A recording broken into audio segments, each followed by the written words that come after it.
দক্ষিণ ভারতের দুই মহাতারকা রজনীকান্ত ও কমল হাসান দীর্ঘ ৪৬ বছর পর ফের একসঙ্গে কাজ করতে যাচ্ছেন। তামিল পরিচালক সুন্দর সি পরিচালিত সিনেমাটির আপাতত নাম ঠিক করা হয়েছে তালাইবার ১৭৩। বলিউড লাইফের প্রতিবেদনে বলা হয় চলচ্চিত্রটি প্রযোজনা করছে রাজকমল ফিল্মস ইন্টারন্যাশনাল ও রেড জায়ান্ট মুভিজ। ২০২৭ সালে সিনেমাটি মুক্তি দেওয়ার পরিকল্পনা করছে তারা। বুধবার আরকেএফআই এক সংবাদ বিজ্ঞপ্তির মাধ্যমে সিনেমাটির আনুষ্ঠানিক ঘোষণা দেয়।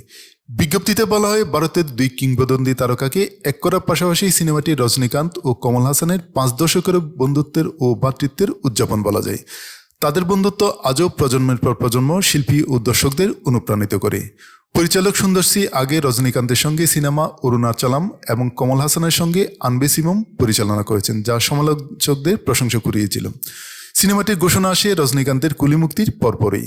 কমল হাসান সেপ্টেম্বরে বলেছিলেন, আমরা অনেক আগে একসঙ্গে কাজ করেছিলাম, কিন্তু তখন আমাদের একটি বিস্কিট ভেঙে অর্ধেক করে দেওয়া হতো, কিন্তু প্রত্যেকে একটা পুরো বিস্কুট চেয়েছিলাম এবং পরে পেয়েছিলামও, উপভোগও করেছি।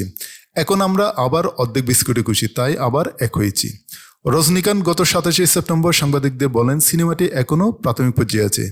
আমরা চিত্রনাট্য চূড়ান্ত হলে কাজ শুরু করব, একটি ভালো গল্প পেলেই শুটিং শুরু করব।